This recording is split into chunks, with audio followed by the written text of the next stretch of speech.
Our story today is about a strong woman who broke down in an instant and made a life-changing decision that fundamentally changed the lives of her entire family.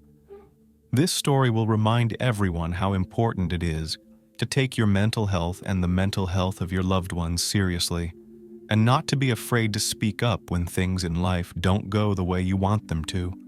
We will visit Atlanta, the capital and most populous city in the state of Georgia.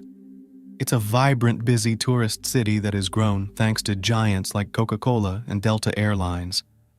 On November 6, 2021, at around 9 p.m., a man called emergency services to report that exhaustive screams and several gunshots were heard coming from a neighbor's house. Police officers rushed to the scene and entered the home. They found a man and a woman dead on the floor. After examining the scene of the tragedy, the police began their investigation. The murdered spouses were Ronell and Kiana Burns. But who would want to kill a married couple and why?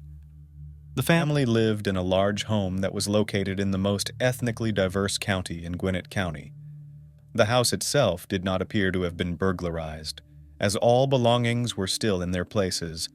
But the clue to this double crime came to light very quickly. Let's rewind with you the history of the Burns family, like a movie backwards, and see the true cause of the tragedy that occurred. Kiana was born on September 15, 1977 in St. Louis, Missouri. She graduated from Riverview Gardens High School, later at St. Louis Community College in Florissant Valley, where she majored in cosmetology and soon began building her own business career. Kiana opened her own beauty salon, which was popular. The girl was very hardworking, as she always dreamed of a luxurious and rich life. She invested a lot of time in the business, and it paid off. Over the next 20 years, with her persistence and hard work, Kiana turned it into one of the largest beauty salons throughout the St. Louis area. However, the personal life of a young, bright woman did not always go smoothly. Strong, wealthy, and ambitious Kiana was very difficult to find a worthy couple. In her 44 years, she had 3 children from previous relationships, whom Kiana loved with all her soul. Her family described her as a great and loving mother. She knew how to support women, was a good friend, and a successful businesswoman. Kiana had it all when she met her future husband, Ronell Burns. Ronell Burns was born on May 14, 1975 in St. Louis, Missouri. Ronell graduated from the High School of Fashion in 1994. He played on the basketball team and played for a state championship. He was very driven, ambitious, especially loved the competitive spirit and always strived for greatness.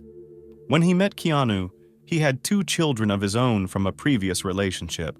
So fate brought 2 successful and ambitious people together, and they created a new, strong, and happy family. On September 13, 2012, they officially became husband and wife and celebrated a gorgeous wedding in the presence of numerous relatives and friends. However, soon after the wedding for Kiana began to open new sides of her chosen one.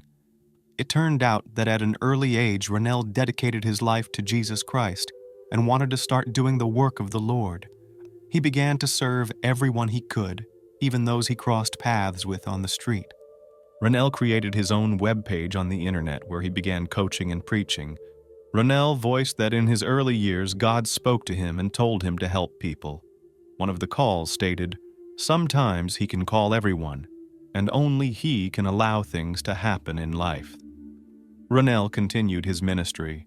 His video messages were very popular on the internet. In addition to his impressive lines as a church coach, Ronell was a financial counselor and insurance agent. He started a company called Traditional Financial Solutions, where he was determined to help people all over the world become financially independent. Ronell was very successful in his business and in his efforts to help, and his speeches did draw large audiences. Kiana supported her husband. Together they gained popularity online, as Ronell was already quite well known as a leader and coach in Six Figure Ambition, an online program for entrepreneurs. He had over 7,000 followers on Instagram and 2,000 subscribers on YouTube, where he ran a channel with educational videos. Ronell and Kiana Burns brought their families and business minds together.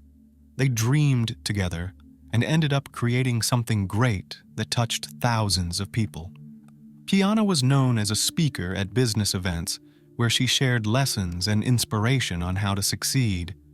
She also had 14,000 followers on Instagram where she shared thoughts on her family life and inspirational quotes. In one of the popular video messages, the beautiful couple dressed exclusively in branded items appeared before their audience. They talked about entrepreneurship and how it has benefited their lives and the lives of thousands of subscribers. The couple spoke loudly that their mission is to convey to their audience how to become successful entrepreneurs, as well as build their fundamental business. The time to build other people's businesses was over. The Burns family wanted to teach young entrepreneurs not to spend all the money they earned, but to invest it skillfully to generate new money that earned itself. The speech ended with the message that the Burnses believe in everyone who believes in them. And the belief is that you don't have to be great to start. You have to start to become great. They have never hidden their luxurious life, instead flaunting it in front of their audience, attracting new students and subscribers. However, in the Burns family, only Kiana has traveled the path that Ronell has repeatedly described. She has worked hard to build and operate an entire network of salons on her own. At the time of their coaching, Kiana owned several salons and was also a successful insurance agent. It was Kiana's business that brought in most of the family's capital. Ronell, in turn, diligently wanted to occupy a winning position, and therefore there was an image of a wealthy family exclusively in expensive clothes. Photos from the best restaurants were published daily. But rich and successful people go ahead, not wasting time on words, and poor people continued to believe the speeches of the Burns family. By tempting stories of how to earn big money without labor, using only the words of his mentor Ronell, he received a lot of interest from the outside, because every poor person dreams of becoming rich. So Ronell Burns founded a company with six-figure ambitions. It gave them the opportunity to continue to add to their capital and create their own legacy, which he talked about in every interview. The Burnses created a tight-knit family, and for a long time, their entire entourage thought so. Until Ronell suggested that Kiana move from her beloved and native St. Louis to Atlanta. By that time, they already had 3 children together, Rhea, Makey, and Ray Haley. Parents to their children, and well known in their careers, Ronell and Kiana Burns were inspirational figures that people looked up to. The move to Atlanta was a forced move. They had plans to expand their business. Having owned his wife's business, Ronell dreamed of expanding it. 3 beauty salons in St. Louis was no longer enough for him. The ambitious Ronell wanted to establish a chain of salons in Atlanta, as well to expand his clientele. Kiana was reluctant to move out of St. Louis, but again gave in to her husband and continued to play along with him in front of the public. Kiana Burns painted a rosy picture of her life. On social media, she posted a picture of her receiving a premium Maserati Levant car as a gift from her husband. She also shared photos of her trunk full of Louis Vuitton bags. Each such post was captioned with words of admiration and gratitude to her husband. But, like any blogger, Kiana often dedicated her Instagram feed to her beloved children and family. After a while, the woman couldn't stand it and admitted to her audience that everything in their family is not as smooth as it looks. It turned out that the couple was on the verge of divorce. After moving to Atlanta, Kiana was left alone in a big, unfamiliar city where she had to start all over again. In a video message, she shared with her subscribers that it was hard for her to decide to move and adjust to a new home and new people. "You have to be ready for life changes," she said during her Facebook live stream. "Things in your life can change for the better or for the worse overnight. Literally. If you don't think you're a strong enough person, some things can take you out of yourself." She told her followers that she needed their support as she was going through a difficult time. Kiana admitted that her favorite subscribers are helping her get through the dark days, which had become quite a lot lately. From the outside, no one knew that they were so close to divorcing each other. This confession disturbed the subscribers, and Ronell had to speak out live on air, too. He revealed that they decided 7 months ago that they were going to get a divorce. His words sounded like a business plan again. "I'm tired of her. We're going to continue to run our business together going forward, but we're also announcing that we're going to divorce. We've dealt with each other. We've both come to this conclusion, but let's not put pressure and grieve. Everything around us will remain the same." We took out a piece of paper on which we drew a line down the middle. That's how we decided how we're going to divide the business. But for obvious reasons, bloggers share only positive stories with their followers. To tell about failures and failures is to lose faith and, in the case of the Burns family, their status, which has been built up over the years. However, being public figures, it soon did become clear that the family's wealthy life was just a picture for social media. Ronell, in his hunt for fame and popularity, very quickly squandered all the money Kiana received from beauty salons. But he did not stop there, and the debt of the Burns family to various banks in a few years reached more than $500,000. Obviously, the move to an unfamiliar city and financial difficulties reached their peak. On the eve of the tragedy, Kiana Burns went live and interacted with her subscribers. She went live where she asked her fans to pray for her strength as she struggles without the support and help of family and friends, especially as she cares for her children. In the post, Kiana talked about life changes and shared how she and her husband moved to Atlanta to expand their business just 5 or 6 months ago. She wrote, "I tell you that if you don't pray and keep the faith, things can change and take you away." She also spoke of the existence of a supportive love circle that will help you and talk to you about things that you just can't seem to get past. Because if we leave things to chance, we start to think to ourselves and make bad decisions. At the end of her speech, she added that any change in life is not always smooth sailing. Learning about new environments and new people, especially without the support of immediate family and friends, is sometimes very difficult. The woman also admitted that she is working with her mental health and worries that she is not strong enough to take on the challenges of fate. But was the move the main reason for the imbalance in the family? In that speech, Kiana was silent that the real cause of the rift was Ronell's numerous cheating and promiscuous life, which always remained behind the scenes of their happy life on Instagram. However, on the same night, she posted a video again where she was dancing merrily at home with one of her daughters. A few hours later, the unthinkable happened. Kiana and Ronell had a long argument. She then grabbed a gun and shot him, then herself. Authorities were first called to the Burns home. By the time police arrived, neighbors had gathered outside and said they heard gunshots coming from inside. Preliminary stages of the investigation determined that Ronell Burns had shot himself. But soon discovering Kiana's bloody body in the next room with a gun in her hands, it became apparent that the decision had come from a woman. The motive was clear, but some people claimed that Kiana was forced to kill her husband after she discovered he was cheating on her. Another version said that the couple was in terrible debt and that Ronell turned out to be a common con man who ended up cheating on her. People who believed this family dug hard into their lives in search of the truth.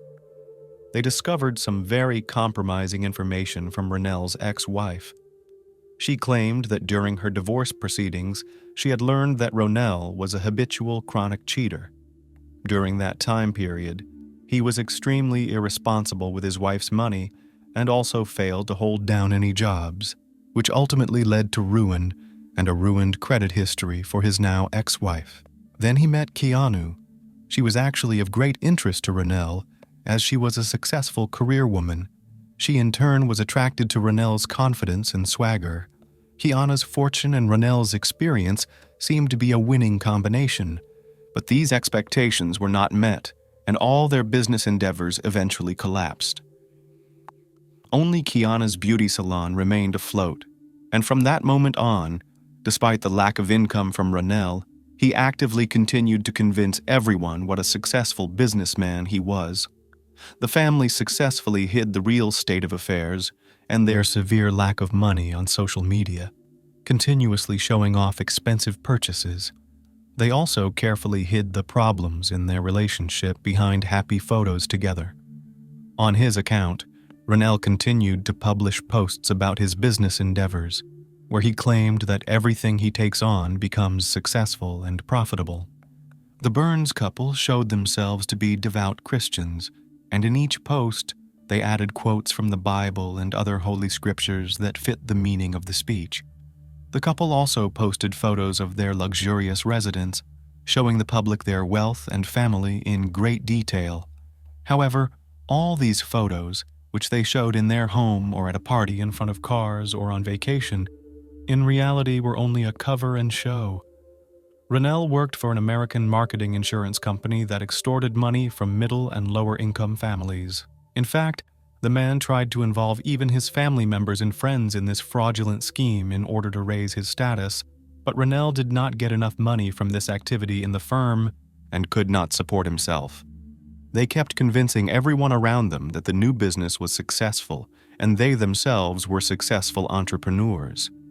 Their arrogance was so strong that they even made a TV series about themselves, calling it Meet the Burns.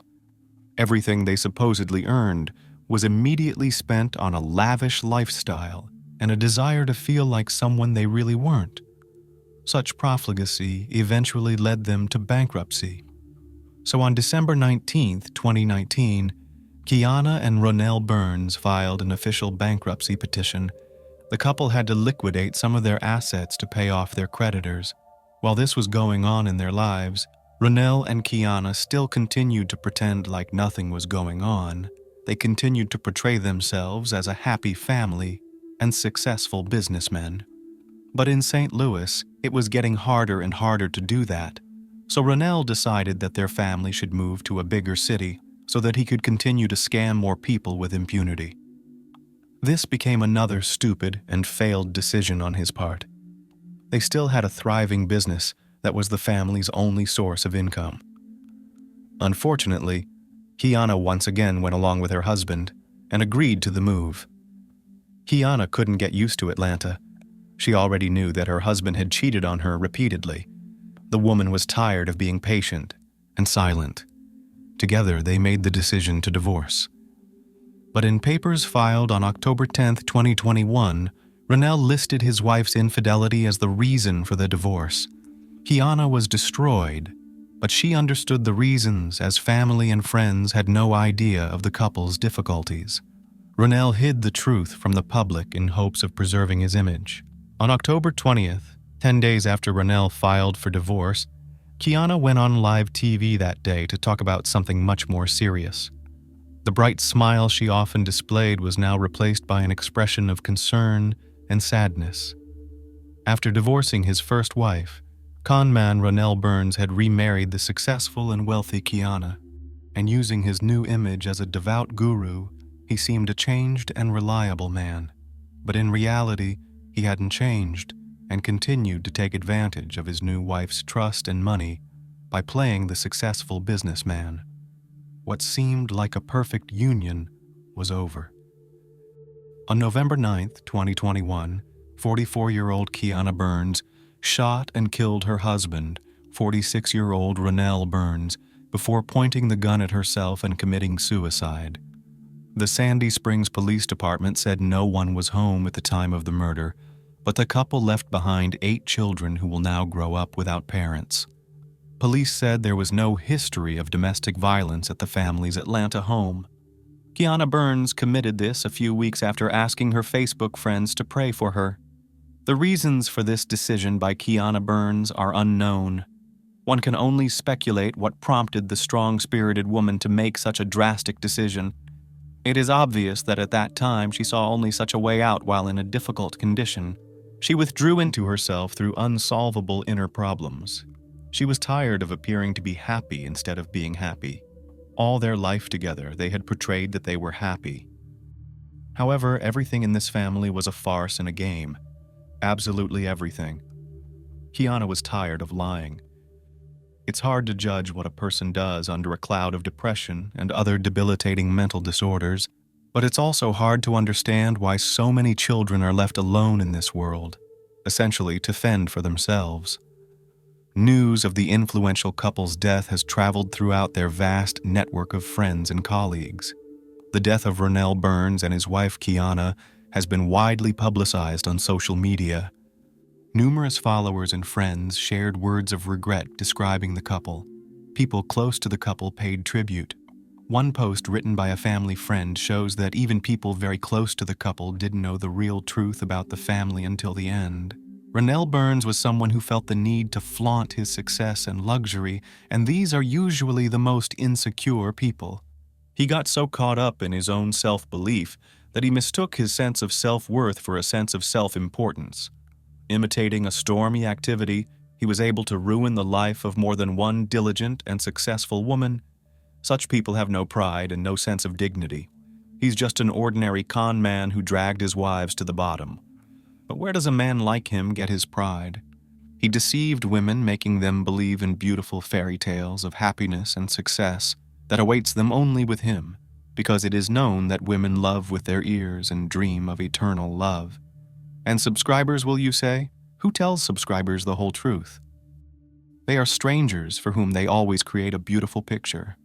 But do not forget that a beautiful picture, which is depicted on the front side of the paper, always has a backside, and what it will be decide only you. Today we will visit Ireland, the country known as the Emerald Isle. Ireland is located in the northern part of the Atlantic Ocean. It is known for its stunning scenery, rich history, and friendly people. The country has a rich cultural heritage, and traditional music, dance, literature, and art form a large part of its identity.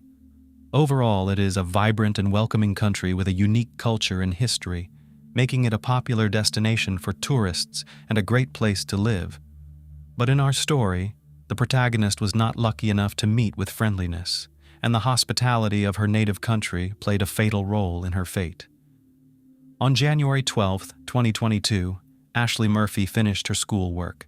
She drove her red car off the grounds and into the parking lot near the shore of the Grand Canal in Tullamore County, Offaly.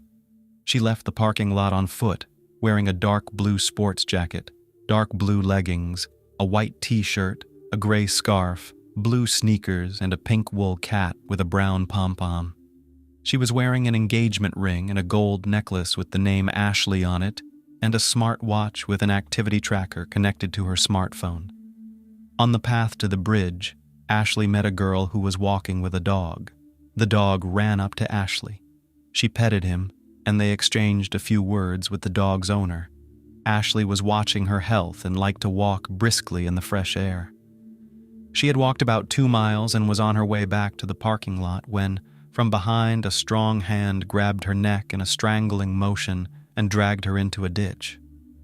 The canal bank in Cappencourt, known as Fiona's Way, was popular with joggers and hikers. 2 female friends exercising by the canal witnessed the attack. They noticed a mountain bike in the hedge next to the towpath and heard a loud rustling in the ditch below it. Believing someone may have fallen off the bike, one of them shouted, "Are you okay? Do you need help?" The second girl stepped off the sidewalk and peered over the hedge into the ditch. She noticed a man leaning over the woman and holding her by the throat. They saw the legs of the woman lying there, twitching vigorously like scissors. Fear and terror seized the girls. They screamed in the hope of frightening the man, but the screams did not frighten him, but only made him angry. He roared at them like a wild wolf. The girls roused themselves and hurried to get help. At Digby Bridge, they encountered 2 male cyclists and 2 waterway workers. The cyclists rode up to the scene of the attack and found the still body of a tortured girl in a ditch, her face covered with hair sticky with blood. One of the cyclists who discovered the girl's body called emergency services.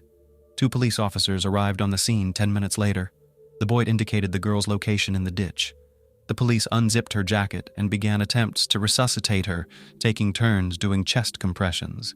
Paramedics arrived in conjunction with police officers and pulled Ashling Murphy, who was still alive, from the ditch and actively continued to resuscitate her. There were numerous open wounds on the right side of her neck. The EMT desperately tried to save the girl by attempting to use a defibrillator, but the monitor showed that she was no longer showing signs of life. The doctor stopped resuscitation efforts and covered her body with a blanket. A smartphone removed from her pocket showed the time as 4:15 in the afternoon. The GPS tracker handed over to police showed the exact geolocation and time of the incident. The recovered data revealed that she started walking at 2:51 p.m. and headed west along the bridge before continuing east along the canal towards Digby Bridge. She was last caught on CCTV at 2:55 p.m. After walking about 2 miles, she crossed Digby Bridge at 3:16 in the afternoon and then headed west back towards the parking lot. 5 minutes later, at 3:21 in the afternoon, her activity tracker recorded erratic fluctuations consistent with a violent attack. Her heart rate was rapidly decreasing. The last heartbeat was recorded at 3:31 of the day. The crime scene was cordoned off. The body of the murdered woman was taken for forensic examination. An investigation was launched into the brutal attack that took the life of a young woman. All possible specialized units were involved in the search for the perpetrator. CCTV footage was reviewed and witnesses were interviewed.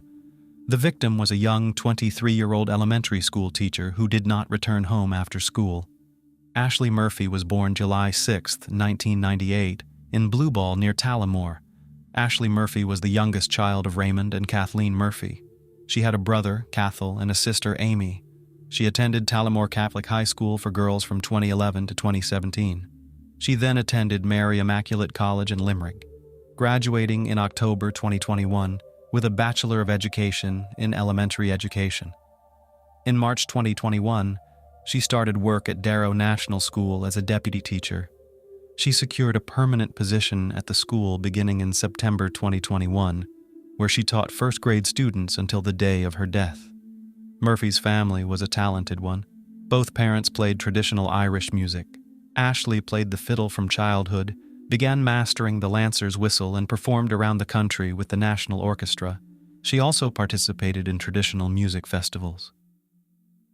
At the time of her death, she and her partner Ryan Casey had been in a relationship for over 5 years and were planning to marry. Cathal Murphy arrived at the morgue and identified the dead, tortured girl as his sister Ashling. State pathologist Dr. Sally Ann Collis determined that Murphy had been stabbed 11 times in the right side of her neck, which severed her carotid artery and jugular vein and damaged both sides of her vocal cords, rendering her unable to call for help. She died from acute blood loss caused by the severe injuries.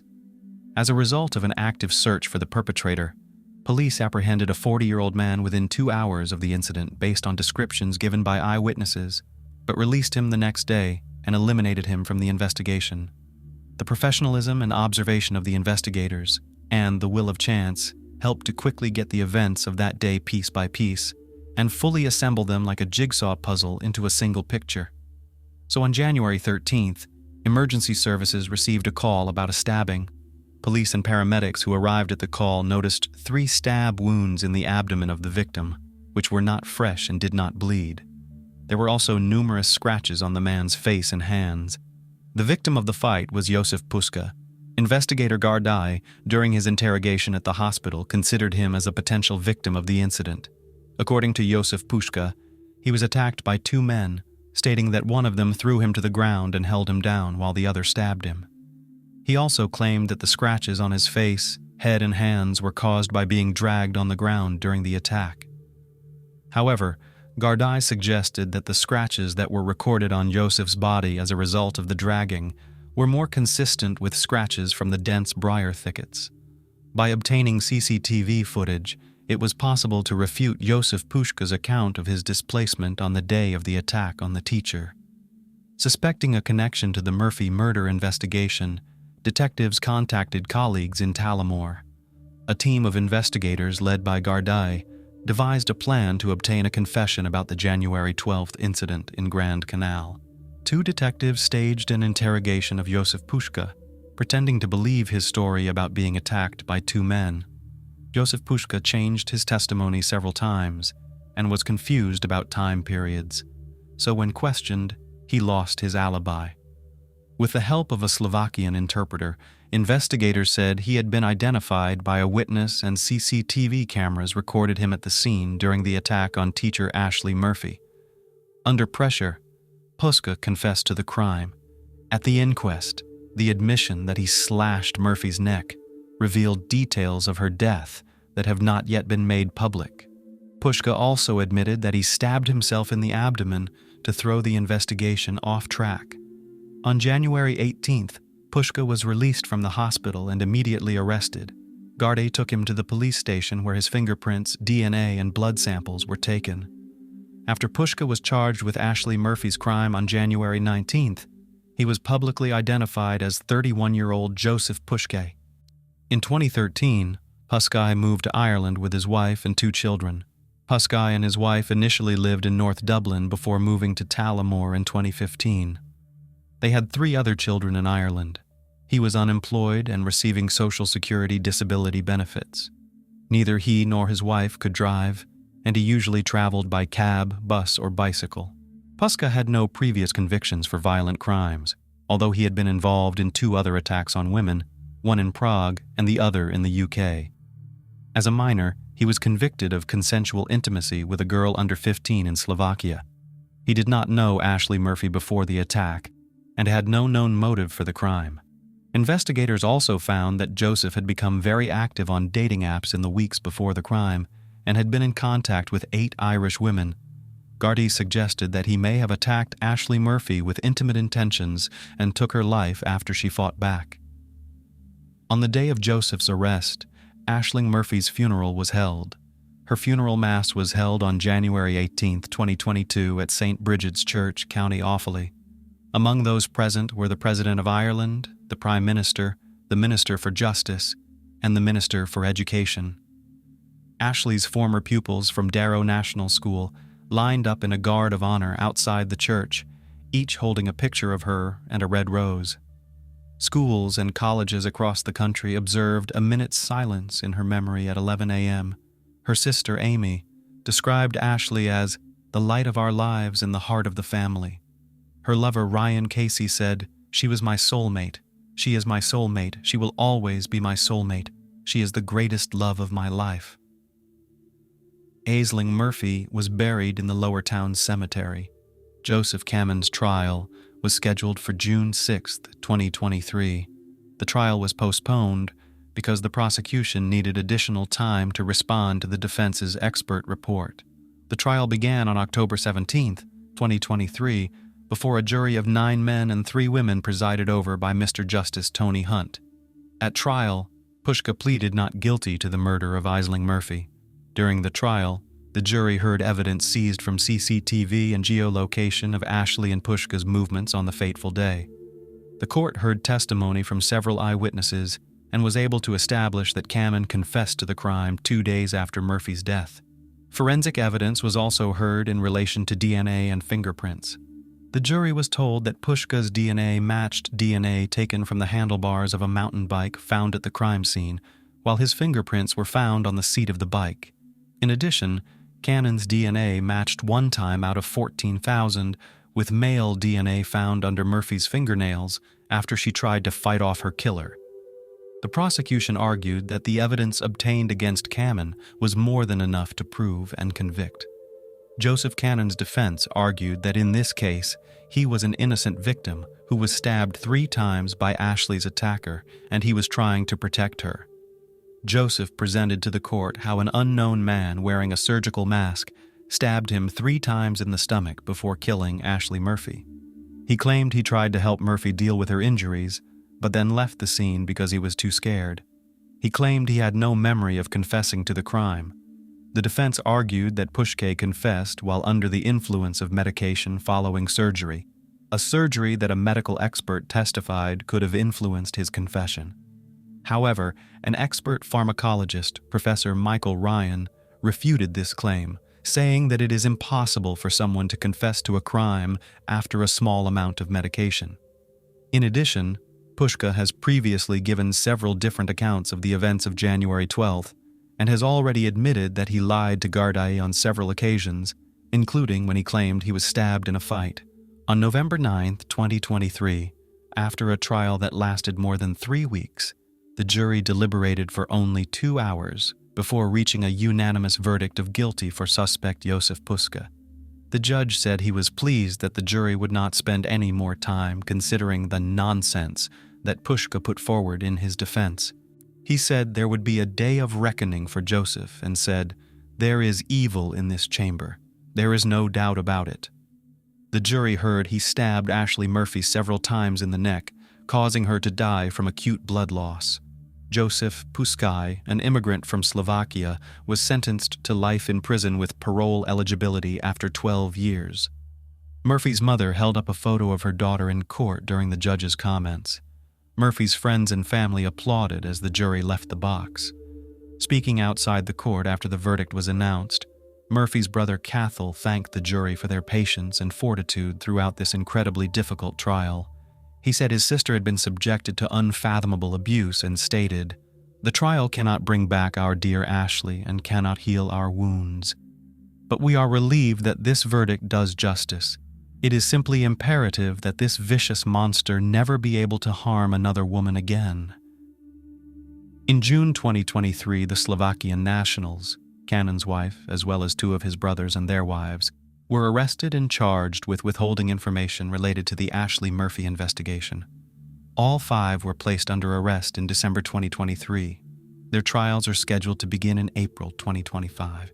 In January 2023, the Murphy family established the Ashling Murphy Memorial Fund to support traditional Irish arts, culture, and heritage for young people.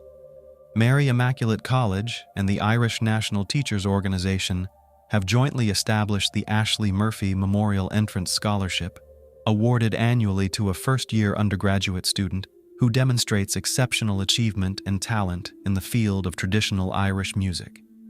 Comhaltas Choltuari Arian established 3 scholarships in her memory, one to support artists working in the traditional arts, one to support music education for young people, and one to support research into Irish traditional arts. People across Ireland have expressed shock and sadness at the death of teacher Ashling Murphy. The President of Ireland expressed his deep sympathy, grief, and sense of loss, and paid tribute to her short but brilliant and generous life. The crime has intensified the debate about the safety of Irish women, many of whom have shared their experiences of gender-based violence not only on social media, but also at ongoing meetings. At one of Ashley's memorial rallies, a female officer involved in the search for the perpetrator read a victim impact statement from Ashling Murphy's mother, Kathleen Murphy, which read, "As a parent, you want your child to enter this world and live a full and meaningful life, while being acutely aware of how fragile their safety is, wanting to protect them. I failed to protect my darling Ashling, and now she is gone forever." The statement called Cannon an evil monster and said he should never see the light of day again. Ashling Murphy's fiancé, Ryan Casey, has recalled how they met at a local disco at the age of 15. He described how they planned to get married, build a house together, and start a family. Turning to Cannon, he said, "Because of you, I lost my Ashling. I lost everything I ever wanted in life. I will never marry my soulmate again and see her smile." He also told Pushka, "You smirked, you smiled, and you showed no remorse throughout this whole trial. That makes you the epitome of pure evil. You will never hurt a woman again." Amazingly, in this story, the bestial cruelty displayed rallied an entire nation and drew a line in the treatment of women based on gender. What can we learn from the Irish after this story? Most likely their solidarity response to the national catastrophe that is any femicide, the participation in the movement against femicide of the highest level politicians and the most prominent cultural figures, and the concern of the common man, because anyone can become a victim, and it is in everyone's interest not to let it happen. Even the most enigmatic disappearances of people, which leave no trace, eventually find their explanations over time. Those missing either make contact themselves, or the police manage to dig deep enough to uncover the truth and solve the case. Unfortunately, unsolved crimes involving abductions and serious crimes do occur, though they are much rarer.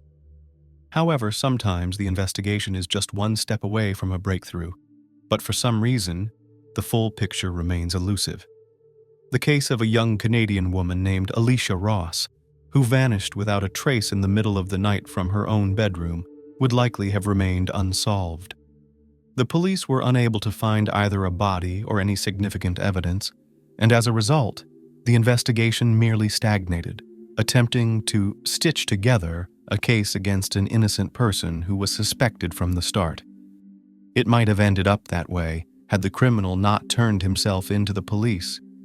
It's hard to determine whether a sudden onset of conscience or a mental disorder was the cause, though it was probably a combination of both. But let's start from the beginning and dissect this complex story with an unexpected twist. Who was Alicia Ross? Alicia Ross was born on February 8, 1980, in the Canadian city of Markham, in the province of Ontario. There is no information about her biological parents. It is only known that they relinquished their rights to the child, and she was adopted at a few months old by a couple named Marvin and Sharon Ross. Her adoptive parents surrounded her with love and care. They did everything to ensure that their daughter wanted for nothing and could fully develop her talents. When Alicia started school, her adoptive parents decided to divorce, but they maintained a friendly relationship and continued to participate together in their daughter's life. Soon, Sharon remarried, and her new husband, named Julius Forrest, treated the child as if she were his own daughter. The girl did well in school, excelled in drawing, and also had a passion for photography and loved discovering new cities and countries. After finishing school, she spent a year in Australia, where she traveled and enjoyed life before returning home and enrolling in university. In the summer of 2005, the 25-year-old Alicia went on a hiking trip in the mountains with her friends. She loved spending time in nature, away from the hustle and bustle of city life. There, she met a young man named Sean Hine, with whom she began a romantic relationship in early July. He was 4 years her senior. He was already 29 at the time, but the slight age difference did not bother the couple. At that time, Ross still lived in her adoptive parents' home, where she occupied the basement with a separate entrance, thus having her own space and living independently from her parents. On August 16th, the young woman, together with her adoptive mother and their dogs, went for a walk in the park. Alicia appeared happy and shared that she was expecting a promotion at work to the position of senior sales manager in the coming days. She was very proud, as she had been working hard for a long time, and her efforts were finally about to pay off. Additionally, the young woman talked to her mother about her boyfriend Sean, whom she had been dating for just over a month, but seemed deeply in love. Alicia hoped that this romance could develop into something more significant in the future, and expressed a desire to introduce her beau to her adoptive parents by arranging a family dinner. After the walk in the park, the mother headed home, and her daughter went on a date with her beloved, promising not to stay out late because she needed to get up early for work the next day, where her promotion was to be decided. The women said goodbye and went their separate ways. Sharon never saw her daughter alive again, the mysterious disappearance from her own home. That evening, after meeting with Sean, Alicia invited him to her house. They had a great time together, and close to midnight, the young man left for home. Alicia walked him to the gate, which served as a second exit from the yard. They kissed goodbye, and then he left, promising to call her as soon as he got home. Around midnight, as promised, Sean called his girlfriend, but she didn't pick up the phone. He wasn't overly concerned, thinking Alicia had simply fallen asleep since she had to get up early for work. However, the next morning, when he tried to call her again and she still didn't pick up, he became genuinely worried and contacted a mutual acquaintance who worked in the same office with Ross. From her, he learned that Alicia hadn't come to work, and he immediately rushed to her house. On the morning of August 17th, Sharon and Julius were planning to play golf with friends, and they left the house around 10 o'clock. They noticed their daughter's car in the driveway but thought little of it, assuming a colleague had picked her up. So the couple went about their day. About half an hour later, Sean arrived at the Ross residence, and finding no sign of Alicia there, he called the police to report a person missing. He also immediately contacted Sharon, informing her of the situation. The couple, alarmed by the news, dropped everything and hurried home, where the police were already present by then. Thus, Sean Hine was the first person to notice the girl's disappearance and to inform the authorities. Moreover, he was the last person to see Alicia alive and well the evening before she vanished. According to him, they had said goodbye at the gate, where his car was parked around midnight, and she hadn't been in touch since then, with her whereabouts unknown. When Sharon and Julius approached the house, law enforcement was already there, inspecting the area and speaking with Sean, who had called them. The young man was visibly nervous and looked distraught. When the mother looked into Alicia's room, she immediately noticed that all her daughter's personal belongings, without which she never left the house, were in their places. Her purse, passport, driver's license, keys, cell phone, as well as her bank cards and cash, were all left in the room, indicating she wouldn't have gone anywhere, let alone left without them. The gate was open but not forced, suggesting that the missing person either let her abductor in herself or willingly left with someone from the yard.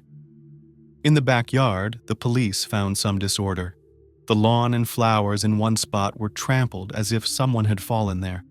Also, a pair of cigarettes and the right sandal of the girl, one she had been wearing the evening before, were found on the ground, laid out in a straight line. Neither Alicia nor her parents smoked, so the cigarettes didn't belong to them, and Sean claimed he never smoked that particular brand, leaving it unclear to whom they belonged and why they were arranged in such a strange manner. The prime suspect. Sean was almost immediately considered the prime suspect. Firstly, he was noticeably nervous, and his account seemed somewhat confused and disjointed. Secondly, he was the first to report his girlfriend's disappearance to the police, even before speaking with her parents and confirming that they too had not seen her. Thus, he definitely knew she was missing. Additionally, law enforcement found biological traces on the girl's bed, belonging both to her and Sean. Based on this, the investigation speculated that Alicia might have denied Sean intimacy, and he decided to force her, then, trying to cover his tracks, staged her disappearance, which he likely caused by ending her life. When Sean was brought to the station, questioned, and the investigator's theory presented to him, the young man was stunned. He was dismayed to be the prime suspect and swore he would never harm his girlfriend as he loved her. He also admitted that they did indeed have intimate moments that evening, but insisted it was consensual. The missing girl's parents also had nothing bad to say about Sean. He hadn't argued with their daughter, hadn't mistreated her, and she spoke only well of him, their relationship progressing rapidly and quite happily, so much so that Alicia even hoped to have a future with him. Moreover, the Forreses noted that their daughter had no plans or reasons to leave. She was eagerly awaiting a promotion at her beloved job, and being a responsible person, she would never just leave everything behind.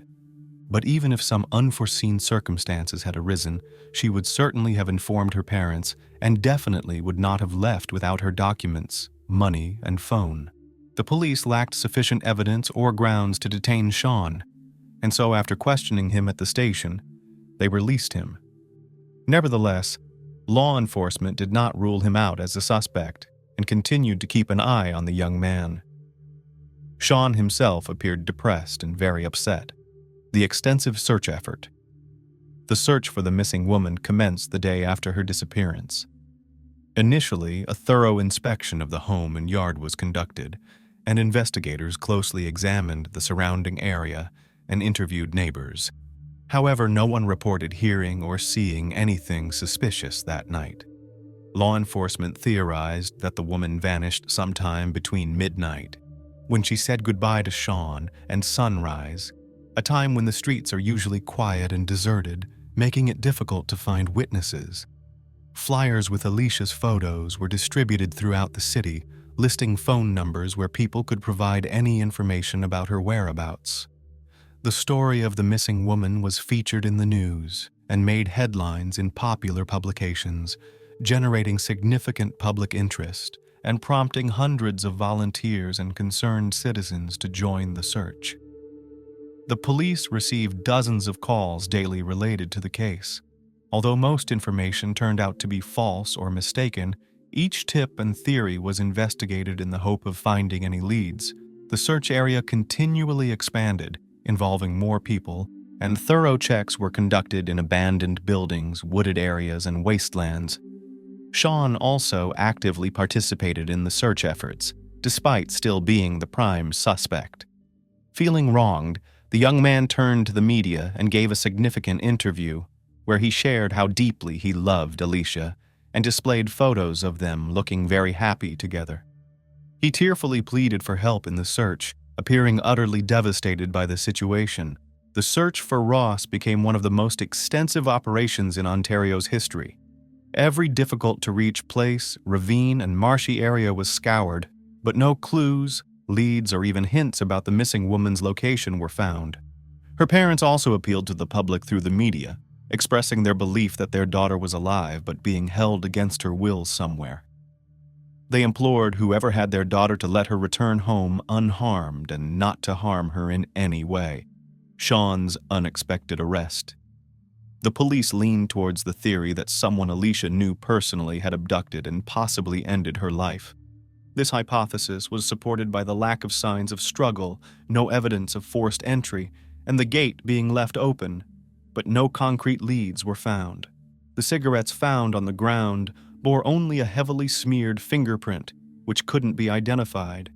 Investigators thoroughly checked Alicia's contacts and reviewed all calls and messages on her phone and email, yet nothing suspicious was uncovered. On the 6th day of the search, the case was officially reclassified as a criminal act, despite the lack of evidence, and Sean remained the prime suspect. Sean lived alone in his own house about 10 miles from Alicia's home. After realizing that public suspicion had intensified following his media appearance, he stopped participating in the search and refused to speak with the press. Investigators interviewed Sean 3 more times, but his story remained consistent. He was then offered a lie detector test, which he refused, convincing the police even more firmly that he was involved in the crime. 2 weeks after the disappearance, Sean was arrested on an unrelated charge. He was taken into custody late at night for driving under the influence and resisting arrest. Speculations arose that he was drowning his guilt in alcohol. Following Sean's arrest, Alicia's parents gave another interview, sharing that they had not personally known the young man and only knew about him through their daughter's accounts. They believed she was happy, but now Sharon considered the possibility that her daughter might have withheld certain details to avoid upsetting them, though she had planned to introduce her boyfriend to her family soon.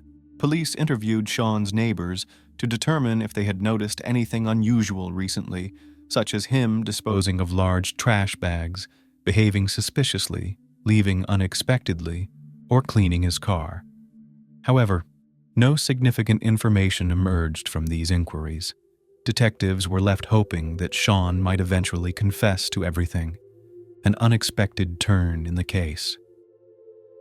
About a month after the disappearance of Alicia, the buzz surrounding her case began to fade gradually. The search continued, but it was no longer featured in newspapers or news broadcasts, and the investigation seemed to have hit a dead end.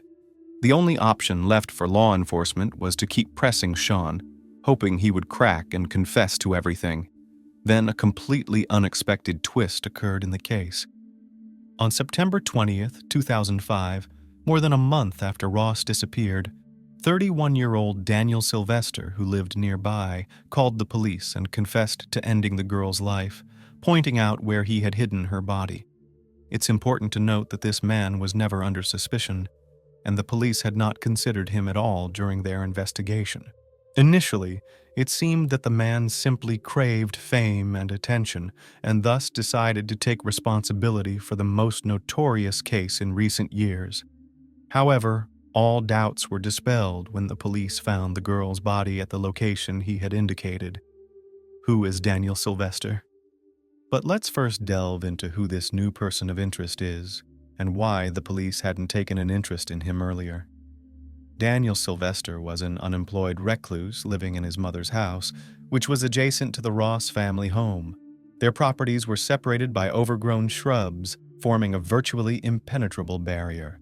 Although the criminal and the victim had lived practically their whole lives side by side, they had never interacted before. Alicia had seen Daniel a few times on his property and considered him mentally unwell because of his odd behavior. Indeed, he had had serious socialization issues from an early age, never had friends, was mocked at school, and every attempt at forming relationships ended in complete failure, causing him to harbor a deep resentment towards all women. As a child, girls called him a loser and said they would never associate with someone like him. At the age of 8, Sylvester was diagnosed with socialized behavioral disorder and had been under continuous psychological care, although therapy didn't help much. In his teenage years, he confessed that he dreamt of suddenly attacking a girl and overpowering her.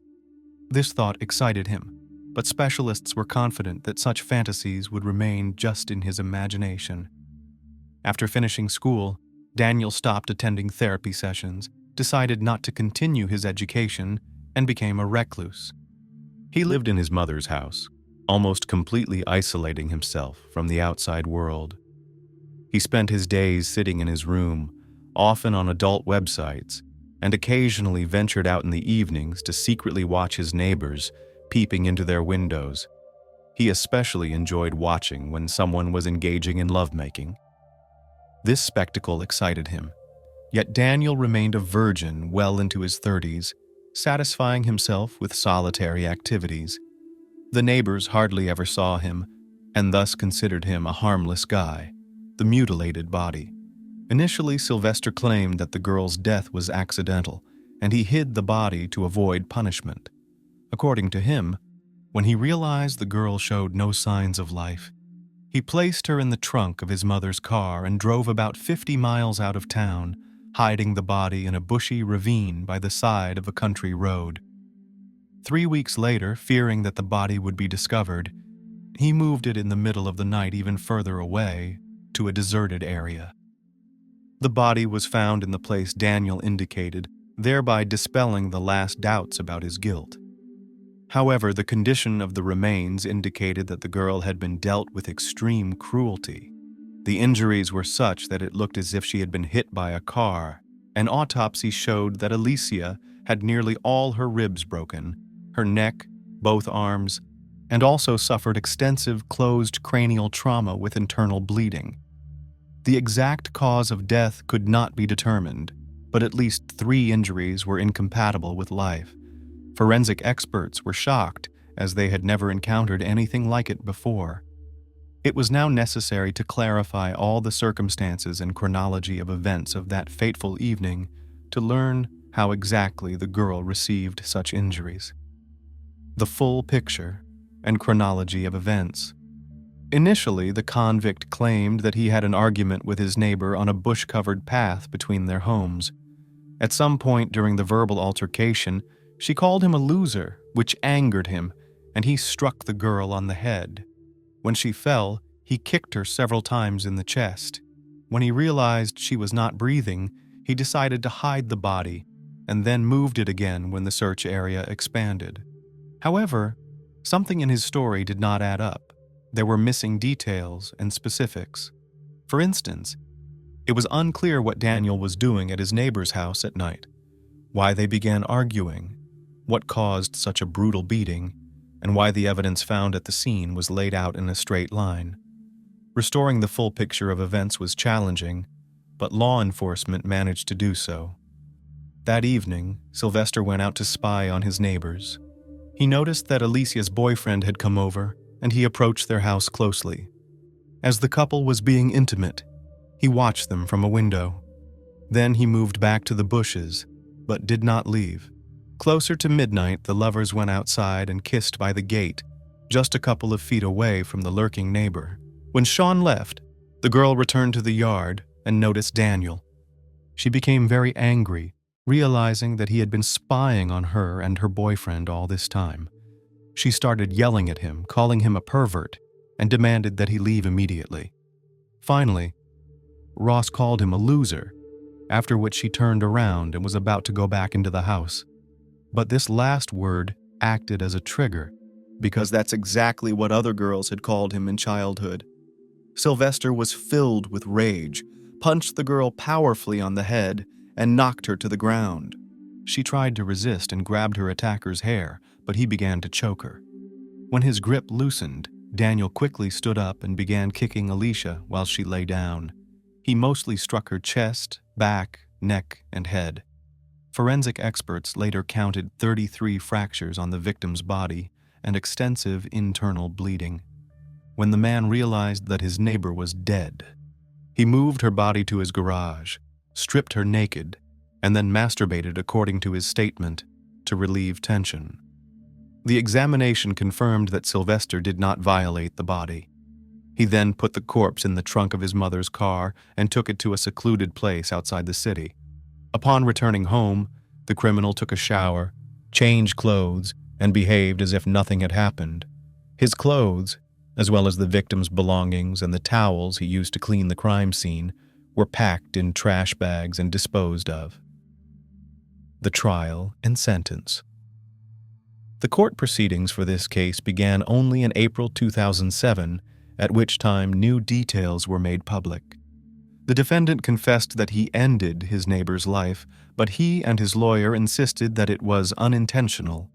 Moreover, the defense demanded a psychiatric evaluation, noting that Daniel was ill and should not be held accountable for his actions, suggesting he be treated in a clinic instead of being incarcerated.